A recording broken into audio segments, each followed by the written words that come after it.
Bueno, la primera cosa que les quiero decir es que todos están aquí a fuerzas. A diferencia de unas jornadas a las que una se inscribe, a ustedes les dijeron son las primeras de la universidad y tienen que estar. Y al que no pasa, al que no está aquí, le pasan lista, lo van a reprobar. Entonces les quiero dar, en primera instancia, la libertad de poderse quedar. El que se va a quedar, me va a escuchar. El que no, el que esté preocupado por el examen de las 3 de la tarde, o el que ya se le hizo tarde para hablarle al novio y a la novia, o el que estaba viendo Netflix en la computadora, o el que está platicando ahí atrás porque dijo, acá no me escuchan, mejor no lo hagan. Prefiero con esa libertad que se puedan ir, y el que se va a quedar, por favor apague sus dispositivos y vamos a escuchar un ratito cómo vamos a cerrar las conferencias el día de hoy. Bien, ¿dónde está el...? ¿Podemos poner las diapositivas? La verdad es que les mintieron, chicos. Bueno, antes de otra cosa,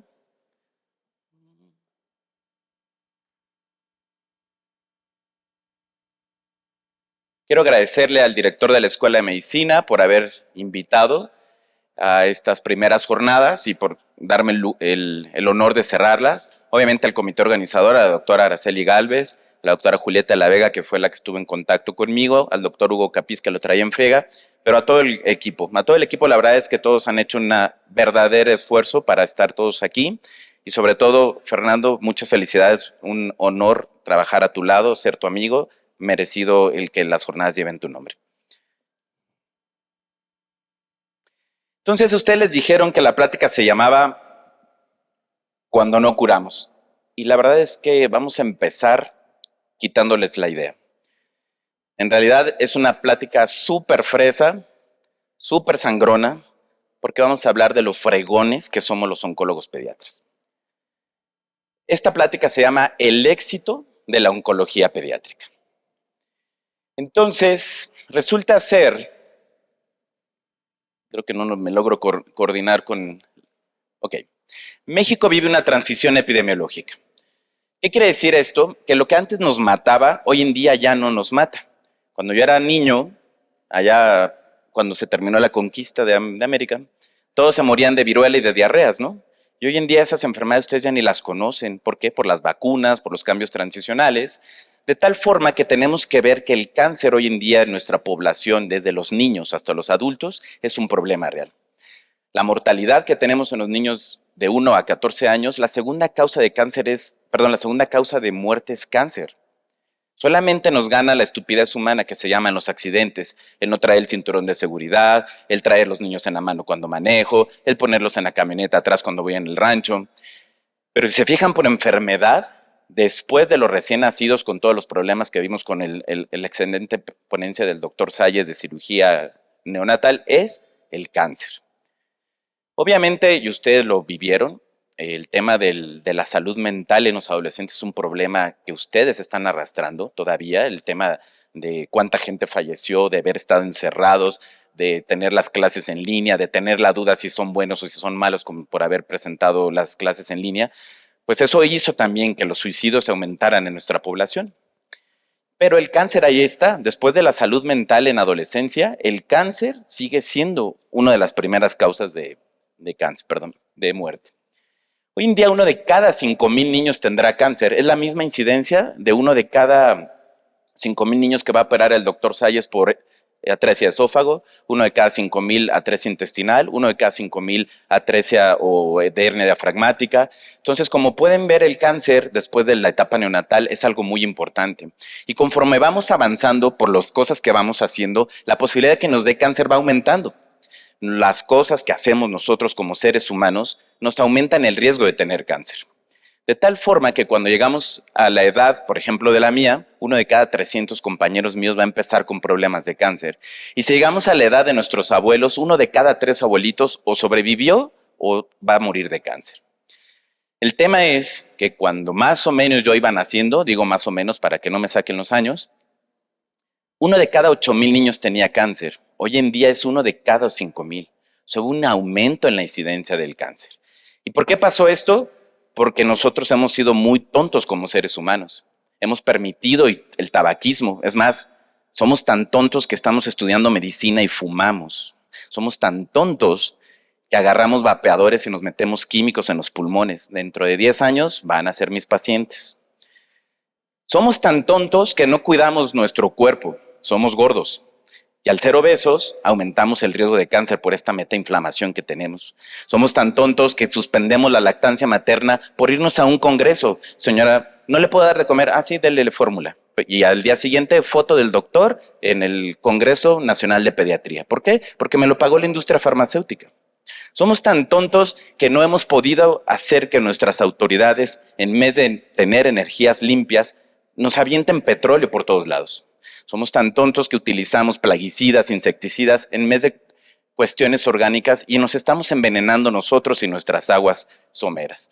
Y eso ha hecho que nosotros tengamos mucho problema de cáncer. Pero, como yo ya estoy viejito, a lo mejor no estuve en el primer año como médico fundador de la universidad, pero sí fui el primer maestro de onco, ya estoy viejito. Entonces, vamos a hablar de mí y de mí nada más. Resulta ser que por allá de los años 70, mis papás en una noche de pasión, en diciembre, salieron de la Navidad y dijeron, presta para la orquesta. Y entonces, ¡pum!, el Estebancito salió, no sé si de qué, pero bueno, se unieron dos gametos y llegué al útero de mi madre. En esa época, si ustedes ven en la gráfica de abajo, los niños con cáncer no sobrevivían. En 1970, todo niño con cáncer se iba a morir. Había uno u otra cosa anecdótica que nos hablaban de, yo le di metrotexate, yo le di purinetol, y con 2 fármacos y esteroides, como que sobrevivían 1 de cada 100 niños. O sea, el cáncer, cuando yo nací, todos los niños se morían. ¿Qué pasó cuando yo me di cuenta que estaba vivo? Y esto se los dejo a ustedes, chicos. La que sigue, por favor. La que sigue es que, perdón, ahí nos quedamos. La maravillosa oportunidad de haber nacido. Si yo multiplico todos los óvulos que tuvo mi madre y todos los espermatozoides que tuvo mi padre y lo multiplico factorialmente, es increíble. Es más fácil que me gane 8 veces el melate en el mismo año a que vuelva a tener esa oportunidad de haber sido 2 gametos que se unieron. Entonces, de lo que tengo que enterarme en este momento es que dentro del universo somos afortunados. Y por lo tanto, es tanta nuestra fortuna que decidimos estudiar medicina para proteger la vida. Después de eso, ahí estaba yo en el preescolar muy feliz, jugando en el parque, no me daba cuenta de lo que estaba pasando. El doctor Pinkel en el Hospital St. Jude en Estados Unidos se le ocurrió juntar los medicamentos que se ponían cada uno por su lado. Y en esa juntar los medicamentos empezaron a notar que había niños que sobrevivían si les poníamos al mismo tiempo el purinetol y el metrotexate, al mismo tiempo la vincristina y la dexametasona, es decir, empezamos a hacer protocolos de tratamiento. Estos protocolos se llamaron los protocolos tetales St. Jude. Algo que notaron fue que había niños que se curaban muy fácil y había otros niños que costaba más trabajo. Y entonces empezamos a dividir los de bajo grado, que con poquita quimioterapia se curan muy fácil, y los de alto grado, que tienes que echarle todas las ganas del mundo porque son muy agresivas sus leucemias. Y en ese momento, cuando yo estaba en el kinder, el protocolo total reconoció las fases de tratamiento y nos dividió los niños de alto riesgo, incluyendo los que tenían leucemia en la cabeza. La que sigue, por favor. En ese momento, la verdad es que yo fui feliz. A diferencia de ustedes que tienen que vivir en cotos para que no se los lleven los robachicos. La verdad es que yo me salía de la casa y regresaba con el pantalón roto. ¿Saben cuántos parches tuve en mis pantalones de mezclilla? Incontables. ¿Saben cuántas veces le toqué el timbre a las monjas para salir corriendo? Espero que no haya monjas aquí porque me van a pagar. Entonces, la verdad es que en ese momento para mí la vida era lo máximo. Cantábamos parchís. No había reggaetón, gracias a Dios. Entonces éramos felices en la humanidad, ¿no? Estaba de moda E.T., me tocó Star Wars, unas colas enormes para ver Star Wars. Era impresionante. La verdad es que cada momento que piso este planeta, cada momento que me despierto, lo primero que hago es decirle, gracias Dios, de verdad. Después de eso, entré a la primaria. Todo modosito, esa es mi foto de graduación de sexto de primaria. Todavía tenía cabello, ahorita ya me quedé pelón. Pero en ese momento pasó algo que ya lo dijo el doctor Salles. Aprendimos a trabajar en equipo. Cuando los oncólogos les dijeron a los demás pediatras especialistas que iban naciendo, hey, el niño con cáncer no se está muriendo, y ando como en el 50%. Y les voy a platicar dos cosas o tres que cambiaron mi vida. En ese momento a mí me salió una bolita en la rodilla. Esa bolita en la rodilla adolescente, y me salió en el fémur, perdón, en la tibia, me empezó a crecer y me empezó a lastimar. Cuando me llevaron al ISSSTE, porque mis papás eran maestros de literatura, me atendió un doctor que a lo mejor ustedes conocen, que es el doctor Butanda. El doctor Butanda, que durante muchos años ha dado hematología en la facultad hermana de la Michoacana, no, me vio y puso una cara que jamás se me va a olvidar. Y dije, algo está pasando mal. Volteé a ver a mi mamá y mi mamá estaba llorando. Al lado de mí estaba un niño pálido y me tocó ir claramente cuando le dijeron, llévese a su casa a su hijo porque no va a sobrevivir. Hoy en día sé que es una leucemia, porque estaba en onco y me acababan de operar de un probable tumor maligno, afortunadamente o desafortunadamente para ustedes, porque los ando tronando como sapos en oncología, era un condrosarcoma, perdón, un condroma, o sea, no era maligno. Entonces, bueno, pasó el tiempo, yo muy feliz. En ese momento, y este es un mensaje que les quiero dar, en ese momento presté mis orejitas y escuché lo que me estaba diciendo el mundo. La que sigue, perdón. La naturaleza de la sociedad te va a decir qué necesita. En ese momento, sentado yo, recién operado de la cirugía, estaba escuchando que al lado y acababan de mandar a alguien a morir a su casa. En ese momento pude escuchar y decir, tengo que hacer algo. Esto no puede pasar. Hay que poderla escuchar. ¿Para qué? Para que en el momento en que ustedes tomen la decisión de qué especialidad van a hacer, o si van a hacer maestrías, o si van a hacer investigación, o si van a ser empresarios, sea lo que sea su camino, hayan escuchado adecuadamente lo que la naturaleza de la propia sociedad exige y demanda. En aquella época necesitábamos oncólogos. Había 6 o 7 en el país. Ahorita somos cerca de 300. Y entonces llegan el trabajo en equipo, los cirujanos empiezan a entrarle a los tumores, la terapia intensiva que le negaba a los niños la entrada, decía, tiene leucemia, este no es rescatable, no entra a la terapia intensiva.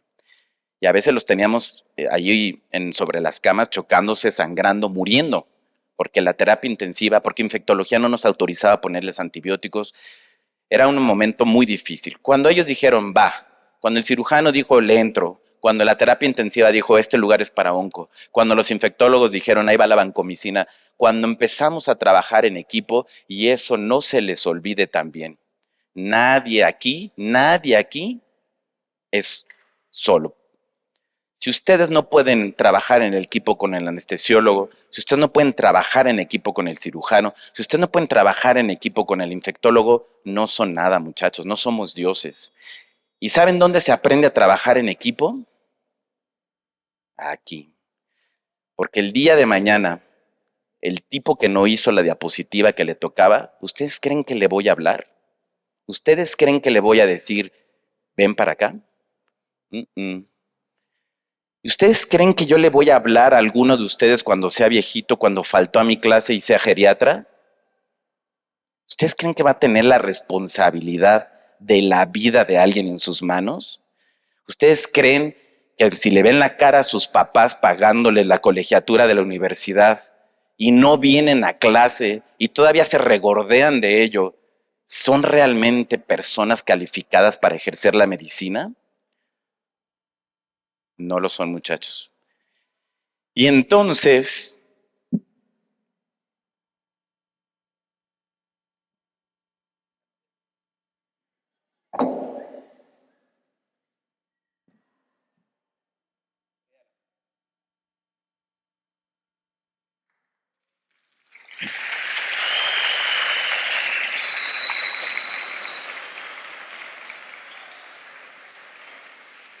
entré a la medicina y entrando en la medicina cambiaron muchas cosas. En ese momento se puso de moda el trasplante de células madre y pasaba un niño con leucemia de alto riesgo, trasplante. Un hepatoblastoma metastásico, trasplante. Pasaba el de la basura, trasplante. A todos trasplantamos.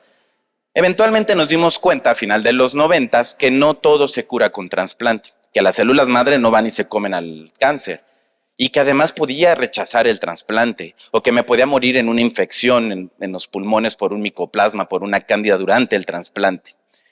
De tal forma que no era necesariamente el trasplante la última necesidad. Sin embargo, nos disparó un 10% más. Ya estamos llegando al 70% de sobrevida. Cuando yo empecé a estudiar medicina y que me fascinó la biología molecular y la genética, cuando conocí a mi esposa, en ese momento era mi novia, pues la medicina ya andaba en un 80%.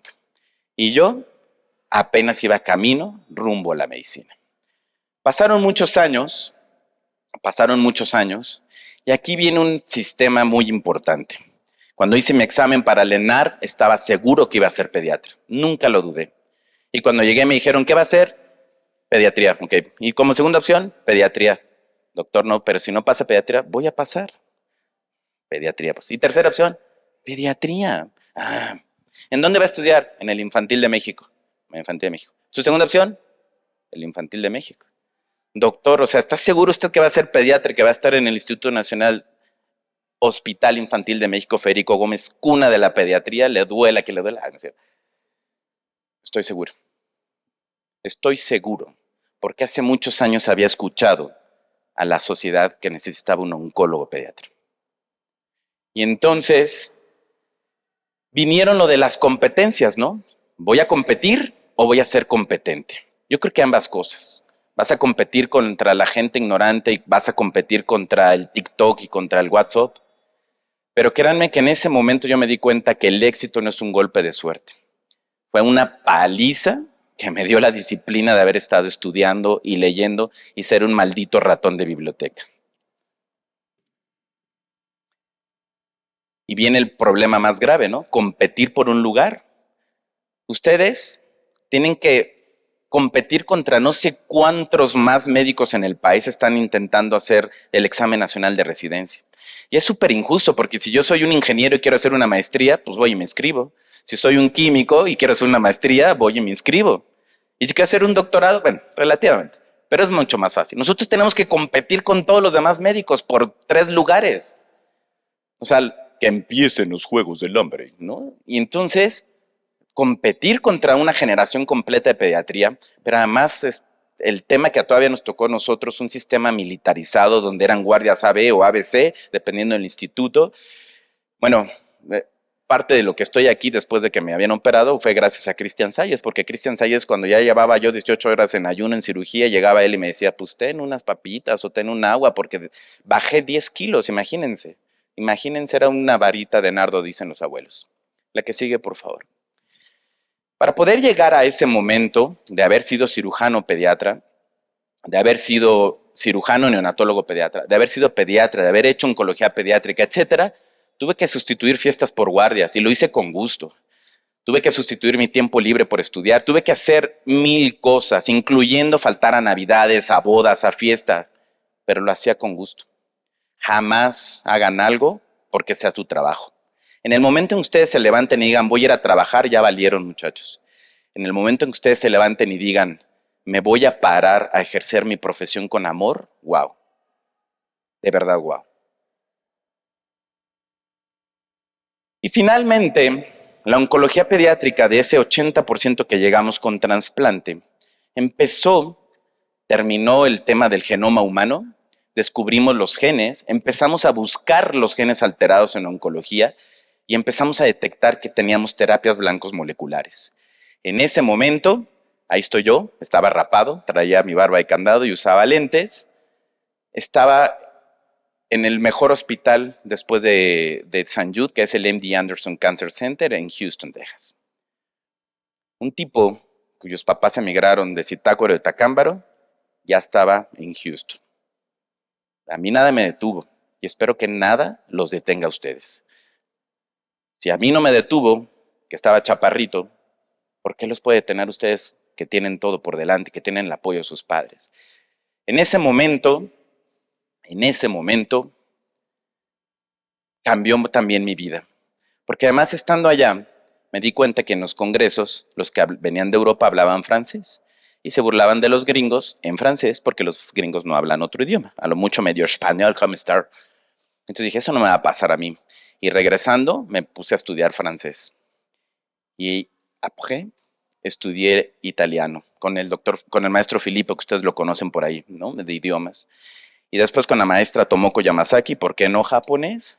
Y finalmente, ya que estaba en eso, pues terminé mi inglés, francés, japonés, español, italiano. Ahorita hablo 5 idiomas. El próximo año empiezo con el alemán. He vivido suficiente tiempo como para poder decir, pues ya tengo la maestría, tengo 5 idiomas, tengo la especialidad, el uso de especialidad, y la oncología manejamos anticuerpos monoclonales, inhibidores de tirosina sinasa, manejamos lo que el químico Abel habla de CRISPR y de la biología molecular y la vamos a aplicar próximamente, pero manejamos también el microARN y manejamos la sonda. Somos unas pistolas. ¿A poco no? ¿A poco no este chaparrito sangrón que les hace ver su suerte en oncología? ¿No está padre que ahora soy políglota, conferencista nacional en las confederaciones, hablo en frente de 6,000 pediatras del país y me transmiten en Latinoamérica? Estoy en comités colegiados, soy profesor universitario de 2 materias hoy en día. ¿A poco no se lee eso exitoso? La verdad, ¿sí o no? ¿Y a poco no lograr la sobrevida de los niños de cáncer cuando yo nací, que era de 0, llegar al 90%? ¿A poco no se oye muy fregón? Díganos, ¿sí o no? ¿Qué somos entonces? ¿Somos médicos o somos payas? ¿No? ¿Somos médicos o qué somos?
No aplaudan, nada más me encueré. ¿A poco?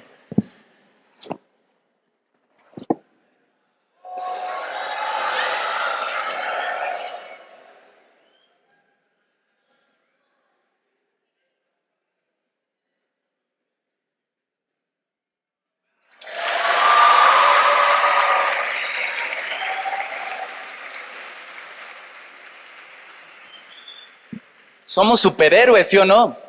No se sienten con esa, wow, no mames, yo quiero ser como él. No succionen, no quiero ser como él. ¿Están seguros? ¿Quieren ser como yo? Chicas, chicos, chiques, ¿quieren ser como yo? ¿De verdad? ¿A poco no es apasionante la medicina? ¿A poco no valió la pena todo este esfuerzo? ¿Sí o no? ¿Seguros?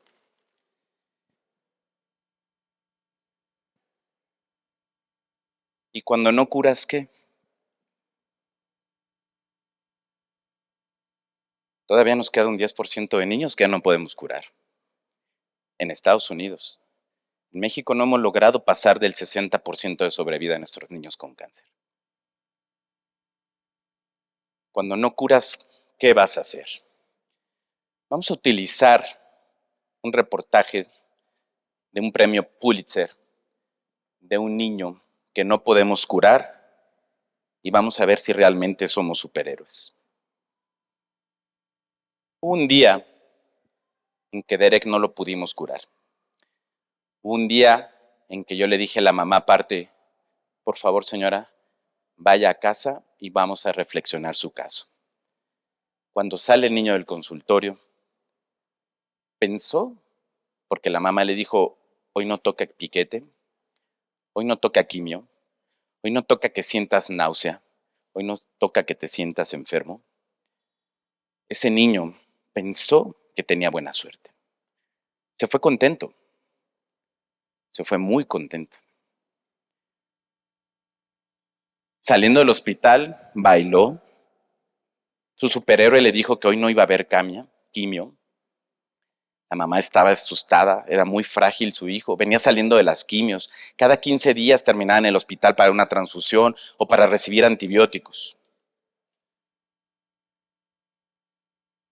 Y la mamá decidió, ok, en lo que los doctores piensan que vamos a hacer cosas que a lo mejor no va a hacer. Lo voy a llevar a aprender a manejar, le voy a adelantar fiestas, vamos a festejar que el niño está vivo, vamos a hacer algo en lo que nos dicen que pasa. Finalmente, tuve que decirles, no puedo curarte. La misma sensación de impotencia que tuve cuando mi niño se murió al lado mío. ¿Somos héroes? ¿Podemos sentirnos héroes?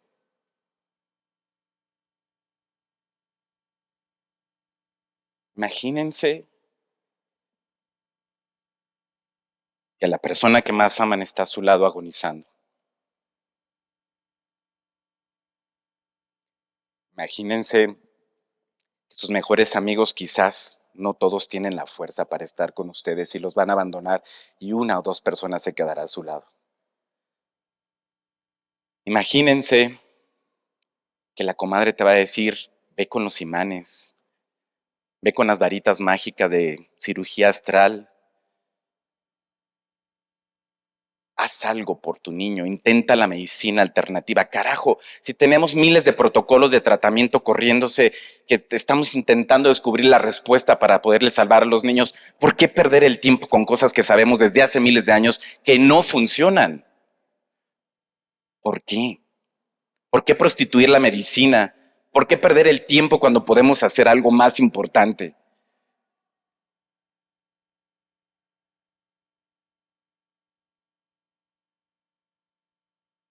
Van a tener que darle medicina para el dolor, porque el cáncer mata doliendo. Mata doliendo el corazón, mata doliendo el cerebro. Y cuando tengan un niño que se está muriendo, y entonces van a volver a recordar lo que les dije hoy. ¿Por qué falté a clase? ¿Por qué no supe cómo curarlo? ¿Por qué le vi la cara a mi papá pagando una colegiatura y salándome las clases? ¿Por qué? ¿Que la muerte no les duele? O sea, ¿piensan que van a ser superhéroes toda la vida?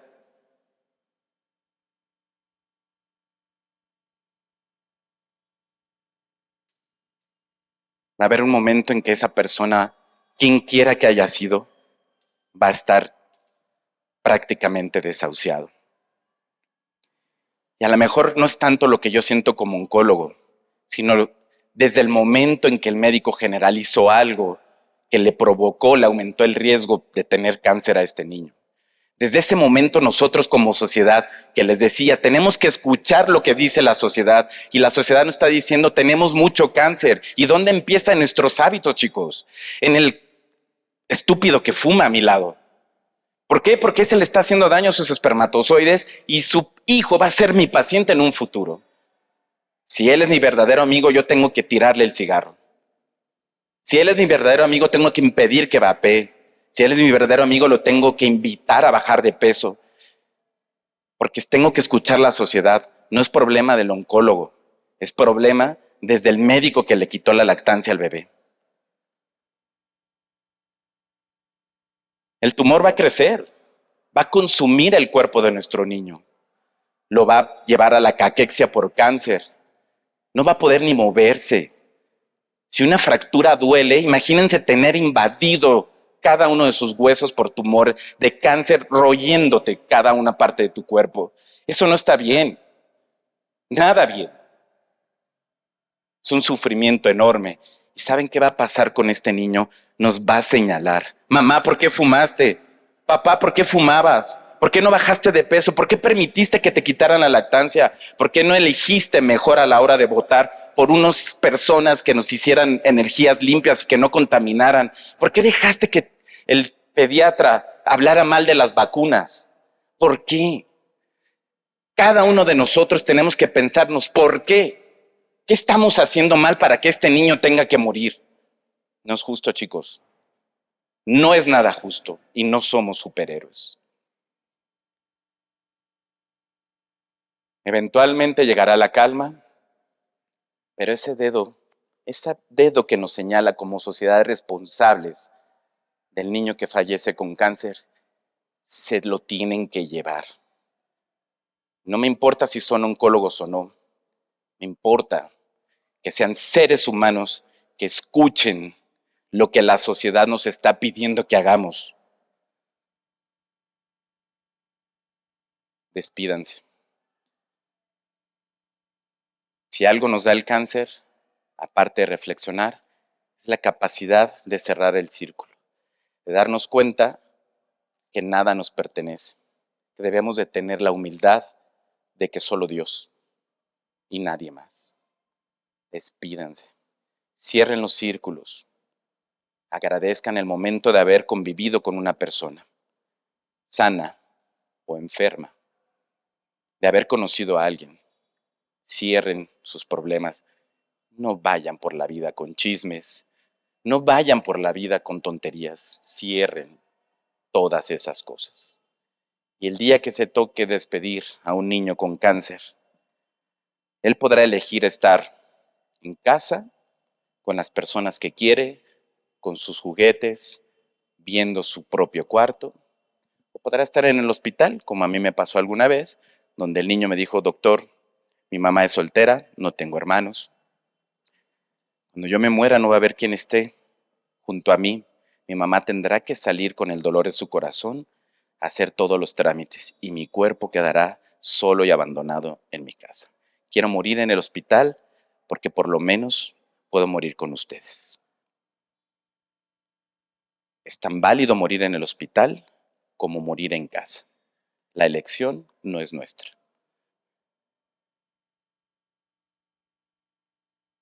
Y aquí va a terminar quizás la plática. La plática es, tenemos que entender que aún nos falta mucho por hacer en la ciencia. Y me gustaría invitarlos que si el día de hoy están a punto de chillar todos, se lo lleven en el corazón y cambien. Que entiendan que no pueden estar perdiendo el tiempo en TikTok, en WhatsApp, en selfies en el baño, porque aún nos estamos muriendo. Y mientras haya un solo niño con cáncer en este país o en el mundo que se muere, quiere decir que aún no he terminado de ser lo que tengo que hacer, que aún falta mucho por estudiar y que aún falta mucho por investigar. Y eso nos toca a nosotros, a todos y cada uno de nosotros. No hay nada peor que la muerte. No hay nada mejor que la muerte. Cuando a mí me hablan de paliación, la paliación empieza desde que abro el consultorio y le doy la bienvenida a un niño nuevo, no cuando ya está muriendo. Quiero que piensen estas cosas. Primero, nuestra sociedad no está, a pesar de que el cáncer es la causa número 1 de muerte en niños por enfermedad, y la causa número 3 en adultos es cáncer de mama, cervicuterino, cáncer de colon, cáncer de próstata. Tenemos miedo al diagnóstico. A mí me ha tocado todavía gente mayor que no le dicen que tiene cáncer. Tenemos una gran ignorancia sobre el tratamiento y la sobrevida. ¿Y cómo no la vamos a tener si en vez de estar estudiando estamos perdiendo el tiempo en otros lados? los discriminamos. A mí me tocó ver gente que no quería entrar al consultorio porque si tocaba al niño no se le fue a pegar la radiación que le habíamos dado, ¿no? A ese grado de ignorancia tenemos. Los costos son prohibitivos. ¿Saben cuánto cuesta la terapia molecular con la que yo puedo curar a un niño con leucemia? Probablemente 3 millones de pesos. ¿Alguien tiene 3 millones de pesos ahorita? Rehabilitaciones difíciles por las secuelas porque entre más me tarde, ya no le va a quitar nada más el tumor de Wilms del riñón, sino las metástasis del pulmón. Entonces la rehabilitación va a ser más difícil. Si no detenemos y mejoramos, como lo hizo esta universidad, decir, ok, vamos a hablar de cáncer, pero también vamos a hablar de cáncer infantil. ¿Y saben cuántas universidades en el país tienen esa dicha? 4. Nuestra hermana Universidad Michoacana ni siquiera tiene onco todavía. Y él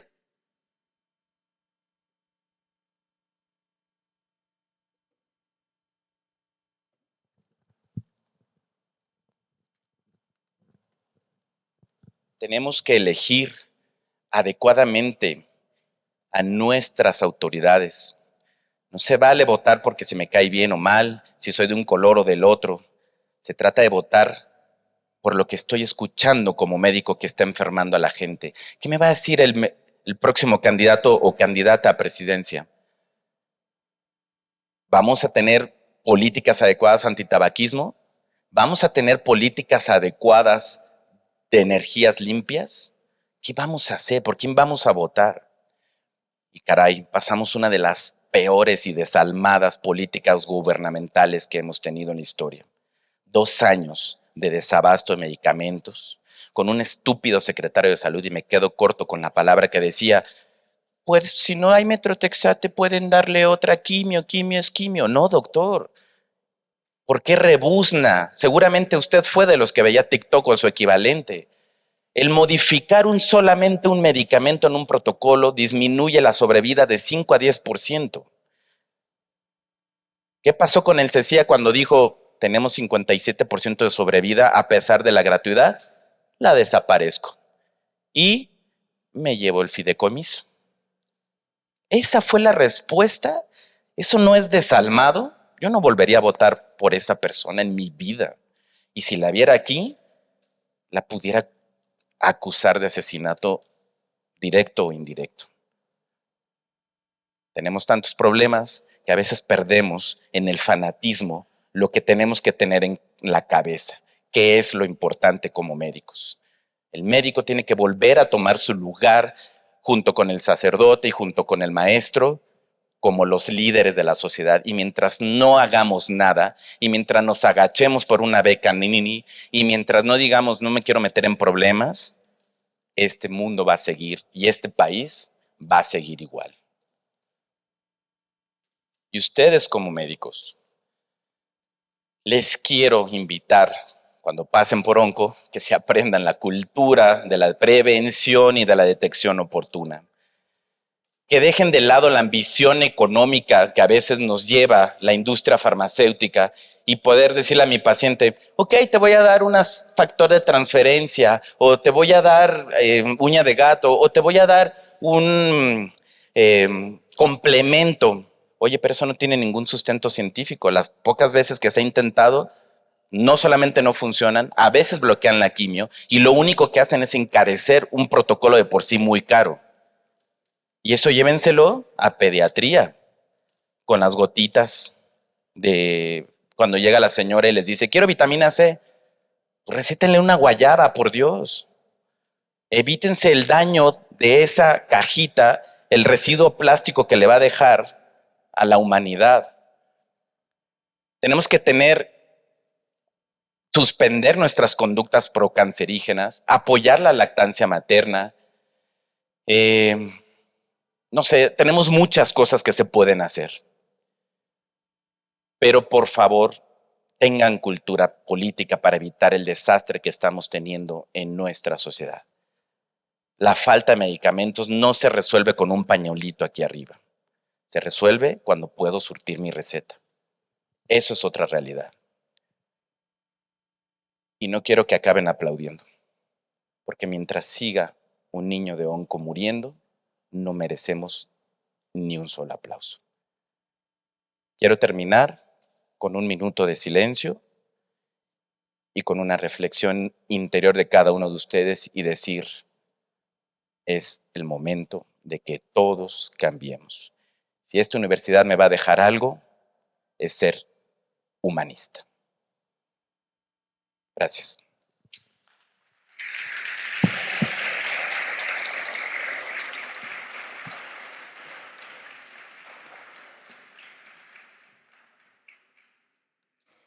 Le agradecemos al doctor Esteban López Gaitán por su presentación y abrimos el micrófono para una sesión de preguntas y respuestas. Gracias, qué amable. Hola.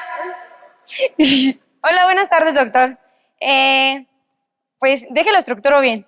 Primero que nada, creo que es como una pregunta un poco personal, pero creo que nosotros como médicos en formación no tenemos una materia específica, específicamente que nos brinde una formación acerca de cómo dar noticias, porque creo que también es importante saber que no somos superhéroes y que todo lo podemos curar.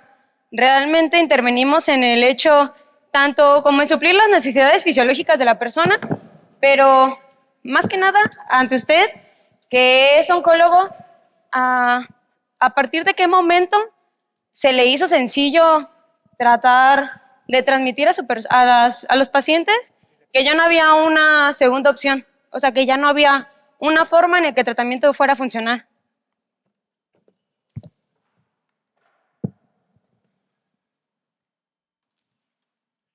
Nunca es sencillo. La diferencia es que a veces tienes corazón para hacer las cosas con amor y a veces eres un desalmado. Nosotros estamos enseñados a premiar al caso raro, al que hace la cosa más difícil, es al que honramos. Tan es así que cuando hablas con un especialista, subespecialista, mega especialista, alta especialidad, maestrías, posgrados, es el cuate que quieres ser como él. Pero pocas veces volteas a ver al médico general, que es el que ve el 80% de la consulta en nuestro país. Es más, entre nosotros mismos a veces denigramos al médico general, que es el 80% de las veces responsable de nuestra salud. Y con esa tendencia a tratar de ser lo más alto, entre más alto llegas, más ególatra eres. Y entre más ególatra eres, más te olvidas de los valores humanos y del sufrimiento del ser que te rodea. Entonces tú tienes dos opciones: sentir con tu paciente ese dolor de decirle tiene cáncer, o sentir el dolor de decir no hay más tratamiento que te pueda dar y acompañarlo en su lecho de muerte. O puede ser un médico frío que decirle pues tiene cáncer, ahí cuando tenga la quimio venga. O puede ser un médico frío que le diga señora pues ya no hay nada que hacer, lléveselo a su casa y busque quien le atienda los factores psicológicos. ¿En qué momento? No lo sé. Probablemente en el transcurso de la carrera lo vas a ir aprendiendo. Pero sí te quiero aconsejar que busques médicos, porque hay una cosa que nosotros no enseñamos y que ustedes aprenden. Se llama el currículum oculto. Es decir, ¿cómo trato yo a las personas? Si tú me ves pasar visita a mí y yo le digo a la señora, ay señora, báñese, ¿por qué no vino limpia la consulta? Ay señora, su niño todo chamagoso. O puedes disfrazarte cuando llegue a tu consulta. Entonces, no sé, tienes que ir aprendiendo de las personas y tú decidir, quiero ser como aquel dinerero que receta pastillas y que dice que en su experiencia personal con las pastillitas que da ya no tiene problemas de salud, que obviamente pues no pasa así. Tienes que hacer un estudio doble ciego, aleatorizado, prospectivo, etcétera. O puedes decidir ser una persona humana en el trato con las personas. Entonces eso depende de ti, no hay una forma.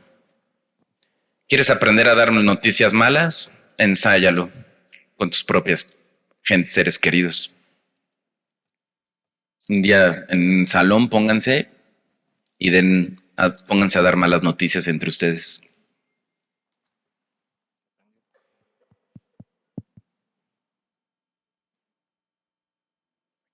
Doctor, buenas tardes. El de las mallas. Un comentario. ¿Aquí se escucha bien? Creo que ya.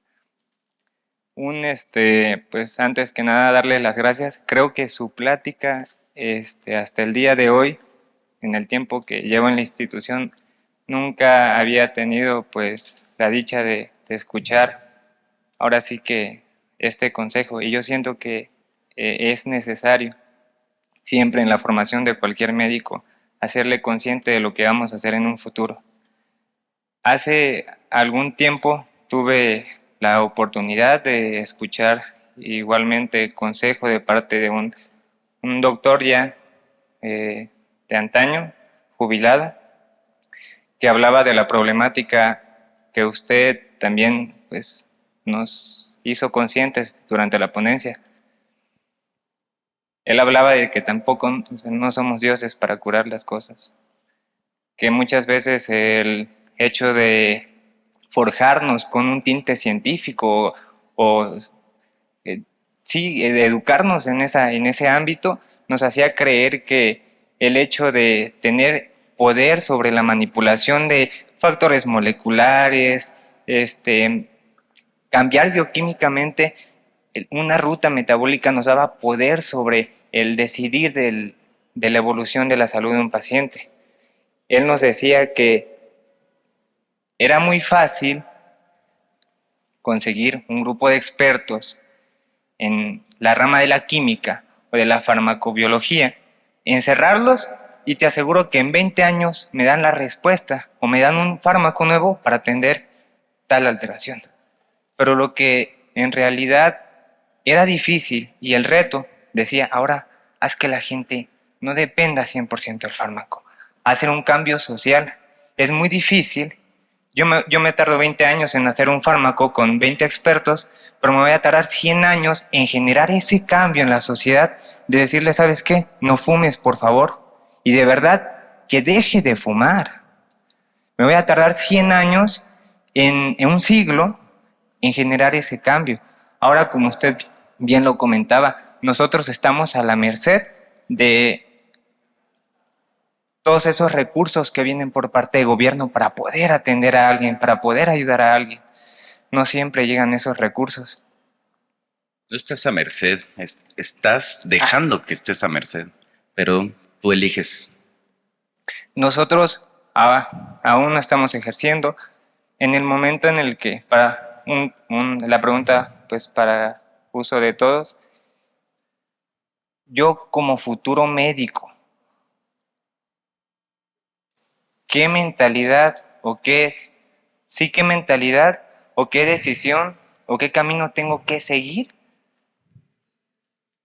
para poder por lo menos intentar generar ese cambio?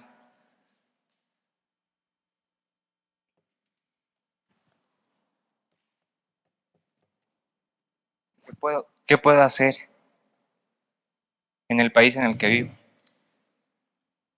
Lo que acabas de hacer es más que suficiente, querido amigo. Tu pregunta es el inicio del cambio. Lo demás no te lo puedo decir. Va a depender de muchas otras causas. Yo tuve un niño al lado que se me enfermó. Yo estuve en el seminario y en el seminario se me enfermó otro niño cuando estuve en las misiones en Chinatú. Ese fue mi llamado. ¿Qué puedes hacer? Escucha. Y escucha con atención lo que la naturaleza de la sociedad te demanda.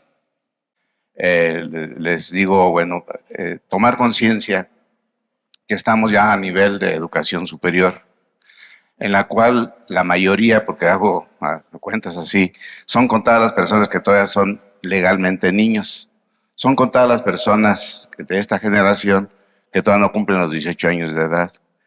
Y que tomemos conciencia que, por lo tanto, en las instituciones de educación superior, la pedagogía, que para mí en términos simplistas es saber enseñar o enseñar a niños, tiene que ser transformada o complementada con la andragogía, O sea, saber interactuar con los adultos jóvenes, pero al fin y al cabo adultos.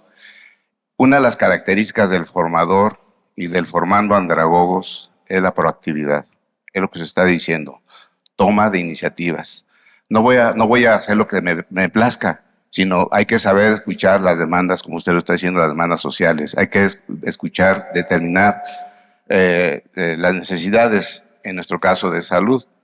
Afortunadamente, y ustedes están conscientes, que la salud todavía, según la Organización Mundial de la Salud, dice que es un estado de bienestar biológico, psicológico, social y espiritual, que es lo que no han querido aceptar. Entonces seguimos negando la espiritualidad todavía. Desde ahora en la pandemia, pues se hizo evidente esa necesidad. La gente clamábamos porque nos sentimos abandonados por ese ser superior. Oye, Dios, pues cuando vas a venir a poner aquí un orden, ¿no?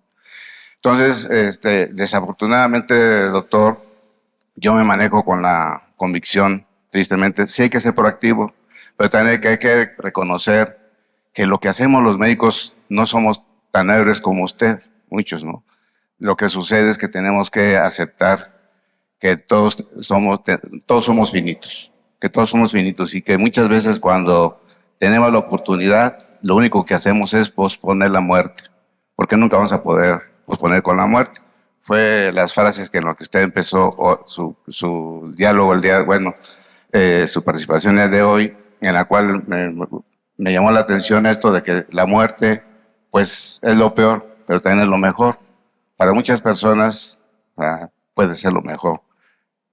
Yo creo que todos hemos tenido experiencias. En mi caso, hubo momentos con familiares que sí le pedí a Dios que ya se apiadara de ellos.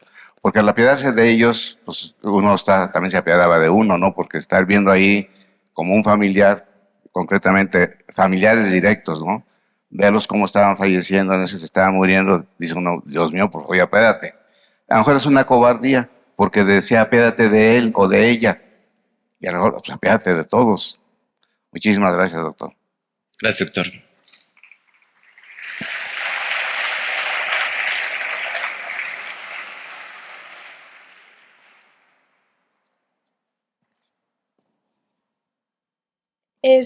Bueno, primero que nada, muchas gracias, doctor, por la plática. Para mí fue la favorita de hoy de las jornadas. Tengo una pregunta sobre, de todo el camino que ha recorrido hasta ahorita, ¿qué es lo más difícil para usted dentro de la profesión de médico? Y si nos puede dar un consejo para nosotros los estudiantes de medicina.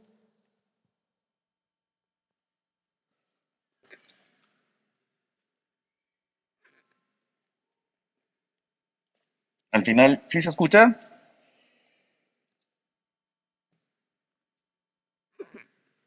Lo más difícil de la profesión médica es otro médico.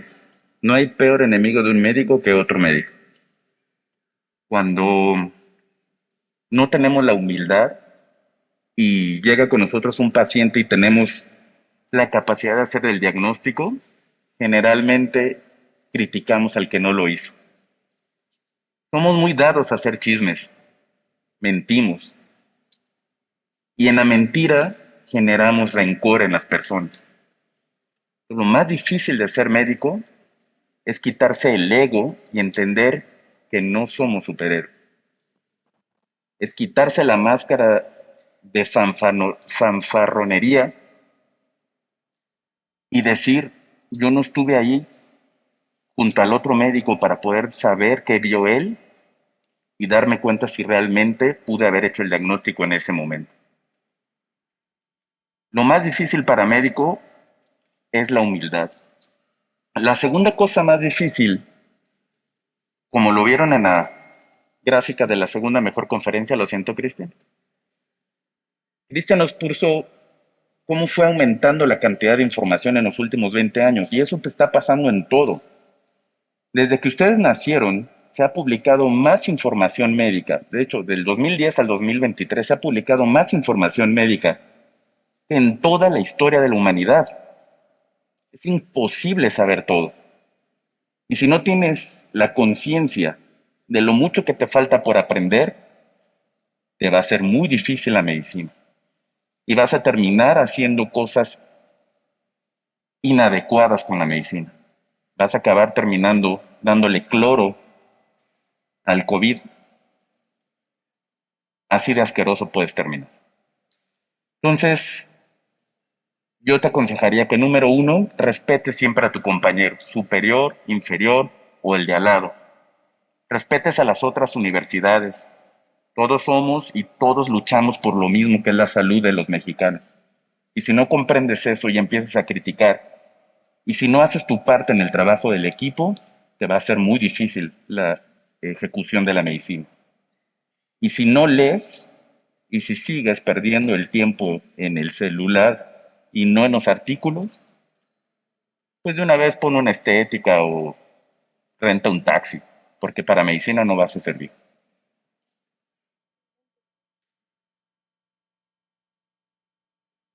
Lleve la foto, únicamente 5 pesos le vale.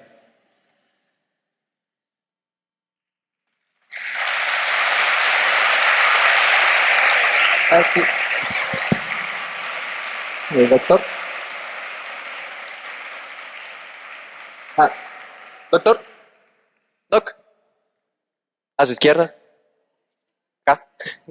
Ah, yo como comentario más que pregunta y además como agradecimiento porque, bueno, yo soy estudiante, voy ya en quinto semestre y de todo lo que llevamos, o bueno, llevo de la carrera, usted es la primera persona que habla de un tema que es demasiado importante y que ahí debería tener mucho ojo la Facultad de Medicina. No se habla de cómo abordar temas de sensibilidad en el caso de dar, pues en este caso, noticias fuertes, como lo es decirle ya no a un paciente mayor, a un paciente oncológico, sino ahora a un paciente pediátrico y a sus familiares que pues su pronóstico ya no es favorable o simplemente ya no tiene un pronóstico de vida. Agradecerle a usted porque es el, bueno, de lo que yo llevo es el primero, como menciono, es el primer docente que toma estos temas y los habla con pues el profesionalismo que debe de ser. Uno que otro doctor a lo mejor lo mencionaba, uno que otro doctor hacía el comentario de que es algo que sí se debe de tomar en cuenta. Y más que nada eso, agradecerle a usted por su ponencia y por enseñarnos que para ser médico no solo es, no solo hay que saber salvar la vida, sino pues que también tenemos que saber dar las noticias que a veces no se quieren dar. Bueno, lo primero que te quiero recordar es que no hables mal ni de tu universidad. Apenas vas en quinto, güey. Todavía en octavo te iba a tocar conmigo, ya estás reprobado por hablar mal de la universidad. Y en octavo íbamos a ver este tipo de cosas. Y la segunda cosa es que probablemente no lo has escuchado bien. Muchas veces los médicos durante la clase nos dan tanta información, tanto currículum oculto, que muy probablemente no te has dedicado a escuchar, porque estás más pensando en una calificación numérica que te va a evaluar al resto de tus compañeros, que si realmente estás aprendiendo para la vida. De entrada ya platicaremos cuando estés en octavo semestre. Entonces en 3 semestres platicamos un poco de eso y bueno, ustedes déjense querer, pero sí lo vas a llevar. Gracias.